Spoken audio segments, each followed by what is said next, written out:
capes and conundrums. Santiago raises an eyebrow as he finds Albin wailing on holographic opponents. The safeties in the room ensured that even though the kid wasn't doing that well, he was still not getting hurt.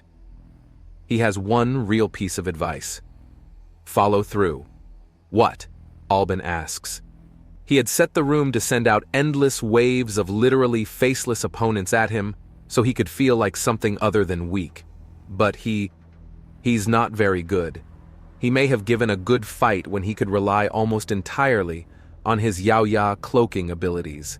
But he's not even trying to fade out of sight now and is just flailing around.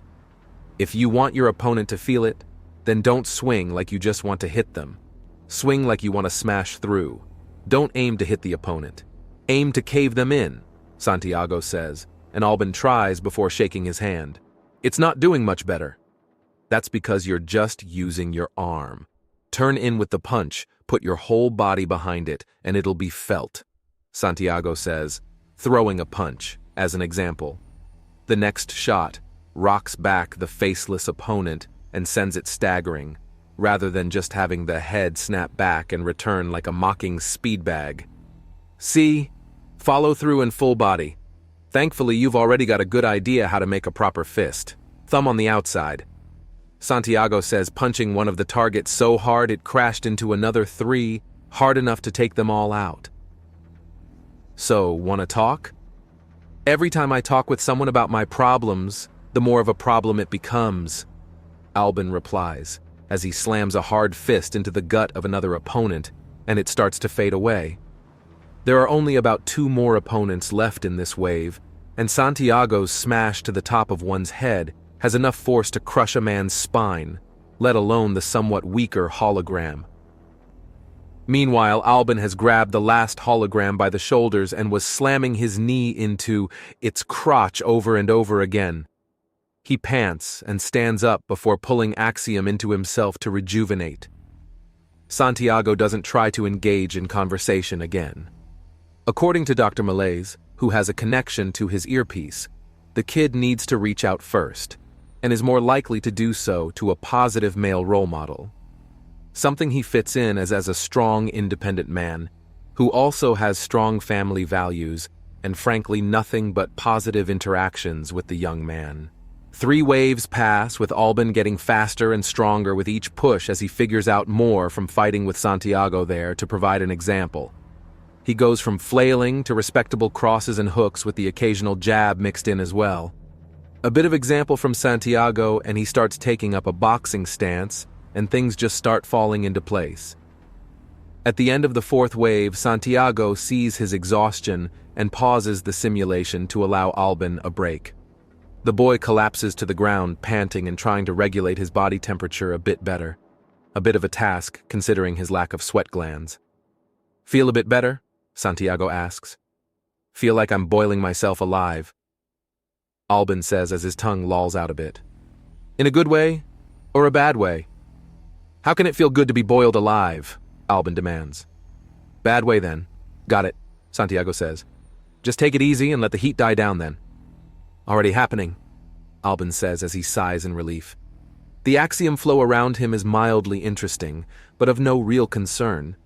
The older an axiom-born person is, the faster these automatic axiom adjustments happen. A sort of instinctual experience and efficiency. Nice, very nice, Santiago says as he helps Albin up, who's sniffing the air. What? Are you afraid? You're giving off a strange stink. No, I've been throwing my punches far harder than I need to, so it's a slight workout for me. A bit better than shadowboxing, to be honest. Shadowboxing? Albin asks, and Santiago steps back to give him an example.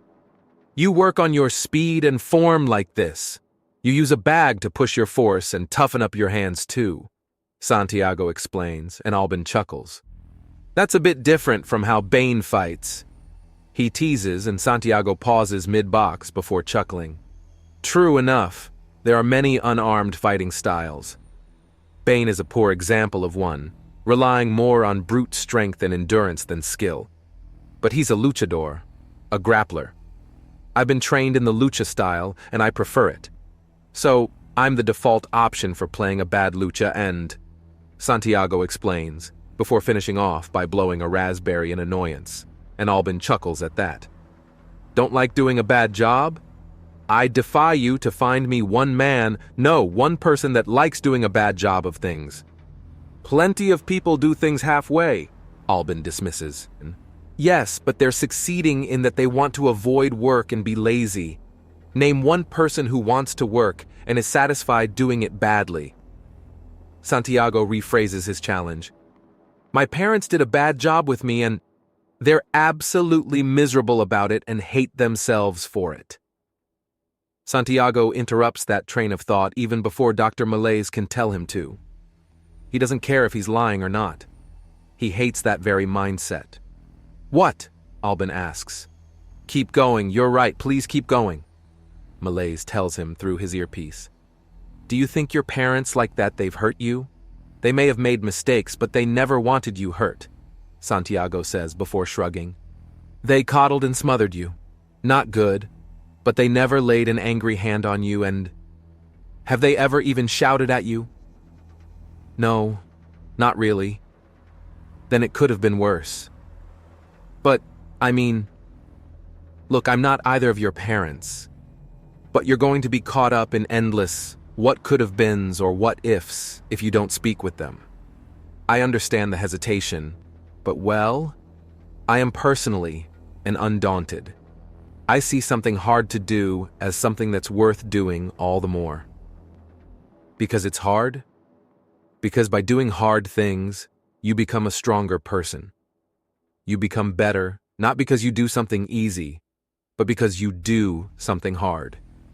It's easy to sleep, to eat, to not care, but it's hard to work, to push past your hunger, and harder still to care. But no one celebrates the best napper, the biggest eater, maybe, but the most uncaring person. What do they have? Well, I assume big eaters have big body parts, Albin says with a bit of a grin. He clearly understands what Santiago is saying, but is arguing for the sake of it. And if they keep small and thin, are they just a big eater then? All right, fine. I get it, Albin says before trailing off. After a few moments, he gives Santiago a sideways look. So, how much of that was Dr. Malaise's coaching? The extent of it has been, keep going. Please, keep going, Santiago says as he plucks out the earpiece and pockets it. There, see? It's gone. All right, I know I hired her, but at the same time Albin exclaims, miming strangling something as he utterly fails to find the words and just groans in disgust, annoyance, and frustration. I know. How? I was a teenager once, too, you know. You're feeling everything. The world is shifting around you. You're finally aware enough to see the things you never saw before or always ignored, but you don't have the experience or knowledge to deal with them. You feel like you can take on an army, but the stupid randomness of life is tripping you up every step of the way. You're unstoppable, but you're helpless. You're immortal, but you can't do anything. I know. I really know. You do? Yes. I thought I was going right to the top of the heap in lucha when I was in high school. I got to the semifinals on a technicality and was tossed around like a joke. I thought nothing could stop me. Then the gecko treated me like a complete chump. You were? I was. But do you want to know what I did? What? I spoke with the gecko afterwards. I talked to him. I learned how he beat me. I learned what my weaknesses were. I learned and then I practiced anew. I grew to become better. The problem you're having with your family, it can be somewhat the same. Right now there's been a defeat. Metaphorically, both you and your family have lost the fight. So if you're to learn from this and grow to be even better fighters, you need to talk to learn about your weaknesses, which you have indeed started to do, and then you need to train to be better, to be stronger. It's completely insane that actually made sense, Albin says after a bit, and Santiago laughs. True enough, but sometimes the most mangled metaphors are the most effective, he says, Now, want to face a wave or two with nothing but grappling? Learn to control your opponent and you can control a fight. I'd like that. I think I would. It feels good to break things. It's called catharsis. You're venting all your grief and rage and frustration when you're hurting things. The mind lives in the body. So a lot of problems can be strangely solved by just going out and doing something, Santiago says, before shrugging. It's just one of the odd things of life. Yeah, that's weird, Albin concedes. Dr. Malaise resists the urge to sigh. After Santiago had pulled off a minor miracle in further calming and getting Albin more agreeable, she had arranged a meeting between Albin and his parents Thalassen and Aziza, which in brooding teenage fashion had quickly shut down as Albin decided to sulk anew and glare over his shoulder as he turned mostly away. She ensures that the urge to try and shake the silly boy is well and truly suppressed before she opens her mouth. Now this meeting has been agreed to as the unfortunate death of Beaky has revealed quite a few issues and miscommunications in this family that need to be, if not sorted out, then at least discussed. Albin, would you like to speak first? Oh? Am I allowed to talk? Am I not too frail for that? Albin demands. We just wanted to... Thalassen begins, but Aziza speaks over him. Son, you don't understand, she begins to say before a piercing whistle from Dr. Malaise grabs everyone's attention. She then slightly coughs to both clear her throat and establish an appropriate level of sound for the conversation. Let's not start with casting blame or insults. That only leads to such things being returned or defensive attitudes. Instead, perhaps you two could explain to Albin why you thought it was a good idea to hide the fact he had Gorana's syndrome from him. If I may, Thalassen asks. There's no answer. It's from my family line, so it's best if I answer. By all means, please, Dr. Malaise says, and she notes happily to herself that Albin has turned a little more towards his parents instead of away. It was by my recommendation that we don't tell you about your Gorana's syndrome or treat it as odd because to me, to my family, it is normal. Once a generation, someone has it. Every 20 years there is Gorana's syndrome in the family. Sometimes it's as little as a 10-year gap. And sometimes, though never more than once every 100 or so years, we have two at once. Thalassen explains. And normally, what we've done with you, Albin, works perfectly. My cousin Garana had it in my generation. She's a master bladesmith now and makes a very comfortable living producing custom weapons for hunters and warriors of all stripes. Before her, it was your grandfather. The man is a historian. Before him, it was a great-great-aunt. She's an expert huntress, specializing in traps and animal calls to do all the work for her. Then what went wrong with me? Albin demands, fully facing his father, and while not hiding away, he is confrontational about it. Pure bad luck. That's all. What I did for you worked for my cousin, worked for my father, your grandfather, worked for my great-aunt, your great-great-aunt. You are the first in many generations to actually have a negative side effect of Gorana's syndrome. I wanted this to go so very differently. I figured you'd go hunting with your sisters in a huff. Then after that, you and me would drag them to the fertile plains over this world, and you'd have a wonderful time playing with Beaky and getting your sisters too as well. But it all fell apart.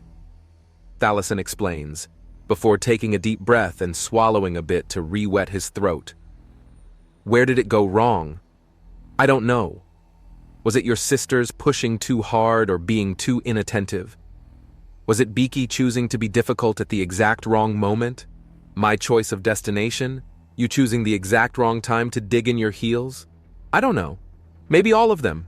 Maybe none of them. But it was not deliberate. I don't want to hurt you. I never wanted to hurt you. If I can get nothing else across to you today, then understand this. I'm on your side. I want the best for you. I'm your father and I love you. I want you to have a wonderful life, and I'm sorry about what happened to Beaky. I really am. I know he meant a lot to you. Albin tries to answer, but nothing comes out. He tries again, and there's a slight hitch in his breathing, but still no words. He pushes and tries to force it, and he breaks out in a few sobs. Thalison is beside him and pulling him into a hug that Albin does nothing to get away from, even as he starts breaking down. Before he can even start to weep, Aziza is there and embracing them both. Dr. Malaise smiles at this. It's a start,